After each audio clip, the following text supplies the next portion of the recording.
You know, when we look at a classic sporting tournament, there is this underlying expectation of perfect geometric balance. Oh, absolutely. It's very clean. Right. It is almost like architectural math. You start with 32 teams, and then they have perfectly into 16, then 8, then 4, then 2. Yeah, you can practically draw the bracket in your sleep on a napkin. Exactly.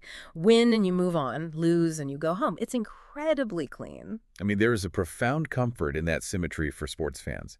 We inherently like our competitions to be predictable in their structural framework. Even if the matches themselves are, completely chaotic. Right, exactly. That mathematical purity creates a very clear sense of stakes right from the opening kickoff. But then you step into the blueprint for the 2026 FIFA World Cup, and that perfect, elegant bracket is just completely shredded. Yeah, total teardown. We are looking at a fundamental redesign of how international football actually works. So our mission for you in this deep dive today is simple. We really need to look at the ripple effects here. Right. We are going to break down the cascading chain reaction caused by expanding this massive tournament.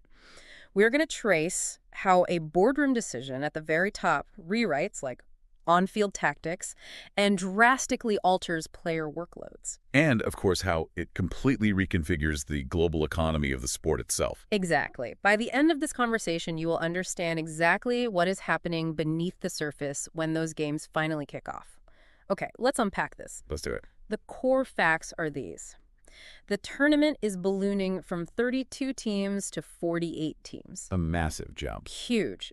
And for the first time in history, it will be jointly hosted by 3 nations: the United States, Canada, and Mexico.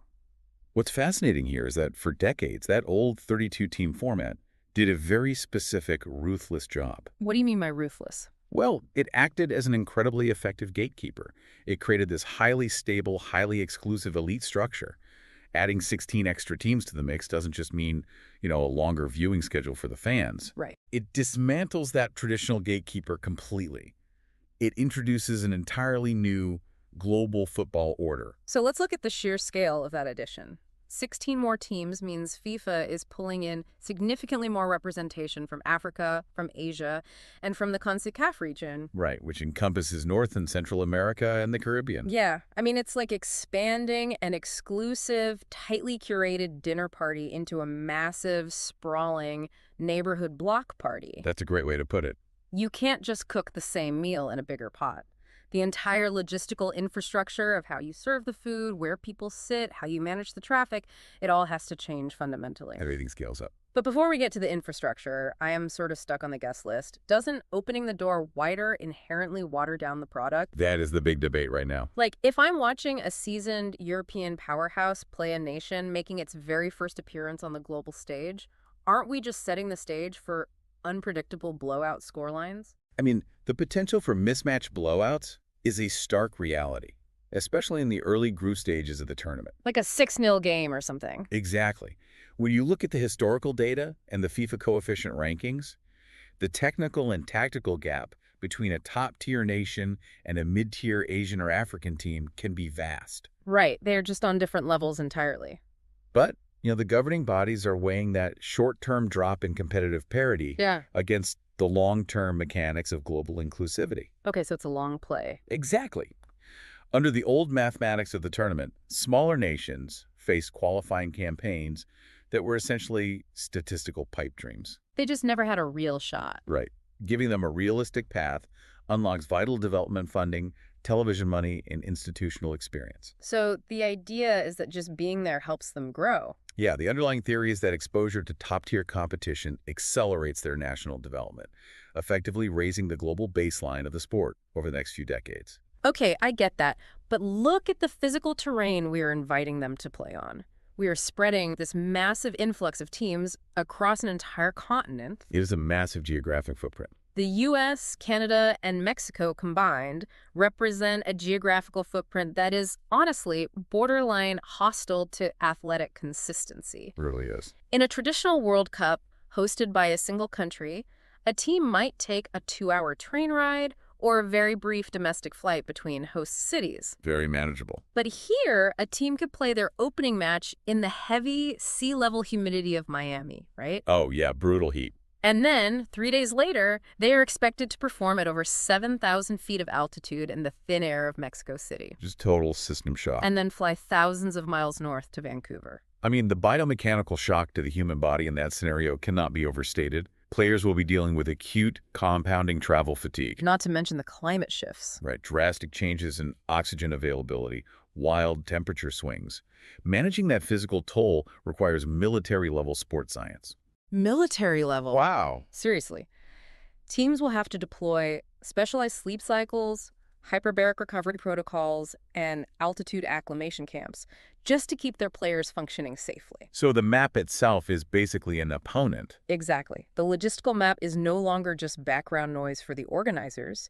It is an active, aggressive variable determining who has the physical capacity to win. So if you invite a massive new crowd and scatter them across a geographically punishing map, the old rules of the game simply cannot hold up. No, they break down entirely. You have to re-engineer the tournament's architecture to handle the sheer volume of matches.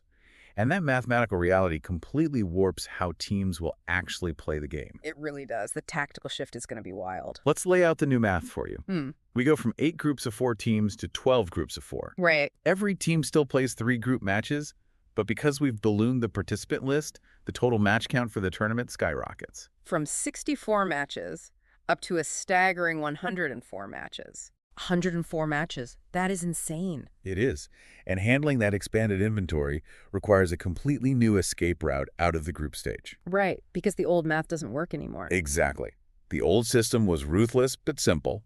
Top 2 teams advance, bottom 2 are eliminated. Right. Now, the top 2 teams from each of the 12 groups qualify, but so do the 8 best third-place teams. The best third-place teams. Yeah, and that structural change creates a brand new knockout phase, the round of 32. Okay, here's where it gets really interesting.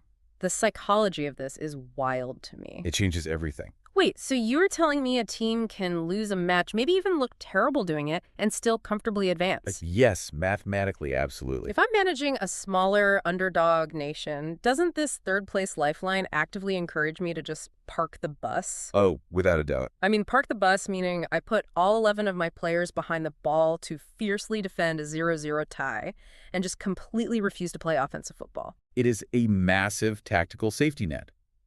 And it fundamentally alters the risk-reward calculation for every manager in the tournament. Because why take a risk? Exactly. If you are one of those underdog nations, your objective isn't necessarily to beat a global powerhouse.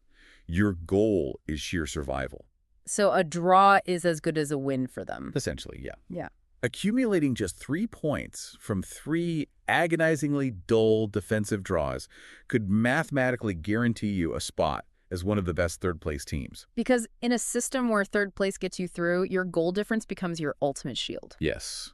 Goal difference is everything here. And goal difference is simply the literal math of how many goals you've scored minus how many you've conceded throughout the group stage. Right. So if I'm an underdog, a 1-0 loss is vastly superior to trying to attack, getting caught out of position, and losing 4-0. My entire strategy becomes damage limitation. And that is the exact tactical nightmare managers of top-tier teams are bracing for right now. It's going to be a grind. Oh, yeah. Underdogs will pack their defense, stifle the tempo, and aggressively play for the clock. Which has to be so frustrating for the bigger teams. It forces elite teams into an incredibly difficult position. They cannot afford a single moment of complacency. Because they just need to find that one goal. Right. They will be repeatedly asked to break down stubborn, highly organized defensive walls, expending immense amounts of mental and physical energy just to secure a narrow one-goal victory. So it's not a sprint anymore. Not at all. The tournament shifts from a breathless, high-stakes sprint into a drawn-out, league-like war of attrition. And that drawn-out war brings a severe physical penalty. Because of this newly invented round of 32, the road to the trophy is inherently longer. It's an extra game for the finalists. Right. We are turning a highly cautious defensive game into a brutal physical marathon. Just to put this in perspective for you. The numbers are staggering. To lift the trophy, a champion will now have to play up to 8 matches, and they have to do this in a span of roughly 39 days. That is essentially asking athletes to compress the grinding, attritional schedule of an entire domestic club season into a single month. All while navigating the cross-continent travel fatigue we talked about earlier. Right, the altitude, the flights. The physiological threshold for elite footballers is generally recognized as a maximum of 1 match every 4 to 5 days. Okay, to recover. Exactly, to allow for adequate muscle repair and central nervous system recovery. But they won't get that here. No.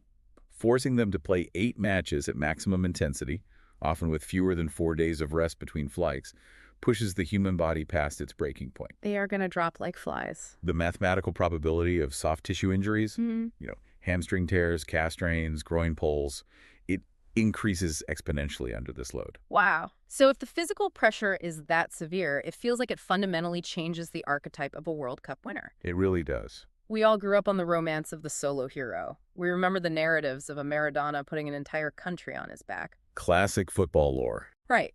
Willing them to a championship through sheer individual brilliance. But if I'm managing a powerhouse team now, I can't just run my superstar out there for 90 minutes every single game. They physically won't survive the month. Right. Does this mean the era of the solo hero dragging a nation to glory is just over? This raises an important question about how we evaluate true contenders in modern football. Okay. The romantic idea of the solo hero is largely incompatible with an 8-match cross-continent marathon. It's just too much for one person. Way too much. What this new format does is explicitly reward systemic squad depth over individual brilliance. So it's all about the bench. Exactly. The nations with deep world-class benches gain a massive, undeniable advantage in this environment. So it's less about having the best starting striker in the world and more about whether your backup holding midfielder can play a flawless 90 minutes against a defensive underdog. Just so your star can rest on the bench. That is the essence of what we call the mini-season management approach. A manager cannot treat this like a traditional knockout tournament, where you play your best 11 players every single match. You have to rotate. You have to implement sophisticated rotation systems. We are looking at countries like France, Brazil, or England. The giants. Yeah, teams that can swap out 4 or 5 starters during a group stage match and not see a discernible drop in tactical cohesion or quality. Because their backups are still world-class. Precisely. The teams capable of rotating their squad seamlessly are the ones that will still have legs left when the brutal quarterfinals arrive. Yeah. The depth of the roster completely outvalues the star power of the headliners. I mean, if you are Brazil, your backup right winger plays for a Champions League club. Right. But if you are a Cinderella team, your backup right winger might play in a second-tier domestic league. And the drop-off in quality is catastrophic. Which highlights exactly why depth is the ultimate currency here. So we've established that the players are going to be exhausted, the expanded geography is a logistical nightmare, and the group stages actively incentivize boring defensive football from smaller nations trying to survive. It sounds bleak when you put it like that. Right. So if the on-field product risks getting worse, why is the governing body forcing this massive expansion through? You have to follow the money. Always. You have to follow the rule changes directly to the bottom line.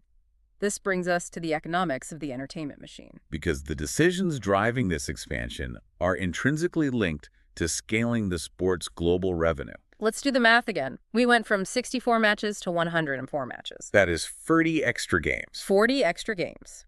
In the global television and media landscape, that represents a massive, unprecedented expansion of broadcasting inventory. It's a gold mine. When FIFA sells broadcasting rights, they don't sell the tournament as a single abstract unit. They sell viewing windows. Right, time slots. Yeah, 40 extra matches means 40 extra primetime or afternoon viewing windows to auction off to networks globally. And more matches translate directly to more global viewing hours. Which advertisers love. Exactly. In the television rights ecosystem, viewing hours dictate the value of advertising slots. By inflating the tournament by 40 matches, the organizers are creating billions of dollars in new revenue streams. Oh, billions with a B. Oh, yeah. The prize money allocations, the corporate sponsorships, the broadcasting contracts, all of it scales up exponentially to match the new inventory. Implanting this expanded tournament specifically in the US, Canada, and Mexico is a very deliberate financial maneuver, isn't it? It is arguably the smartest financial move they could make. Because North America is arguably the most lucrative, highly monetized commercial sports market on the planet. Without a doubt. By hosting it there and pulling in massive emerging markets from Asia and Africa with the expanded team list, they are building a commercial bridge. A very profitable bridge. They are capturing audiences and direct advertising revenue streams that were previously untouched by the tournament's traditional footprint. However, the organizers are highly aware of the potential product risk we discussed earlier. You mean the boring defensive football? Yes. They know that if the third-place lifeline results in sluggish, low-scoring draws with teams parking the bus, viewers will simply tune out. And advertisers do not pay billions of dollars for a slow, uneventful television show. Exactly. Therefore, the 2026 edition is introducing a slew of modernized match regulations designed specifically to manufacture pace and mitigate time wasting. Okay, let's look at how those regulations actually work mechanically on the field. They are implementing strict timing rules for throw-ins and goal kicks, right? Yes, putting a literal clock on the game. By putting a literal enforceable clock on a goalkeeper, you physically remove their ability to waste 45 seconds pretending to adjust their boots just to kill the game. You are mechanically forcing the ball to stay in play. What else are they doing? Furthermore, they are expanding the footprint of VAR, the video assistant referee. Right. They want to drastically expedite offside and penalty reviews. The operational goal is to eliminate dead time. Keep the action moving. Exactly. We will also see strictly enforced mandatory hydration breaks. Oh, because of the heat. Well, they serve a dual purpose. They protect the players in the severe, humid climates we mentioned. Right, the Miami games. But they also function as structured commercial breaks in a sport that traditionally does not have timeouts. Oh, wow. It is a massive monetization mechanism. So they basically invented a TV timeout for football. Essentially, yes. Yeah.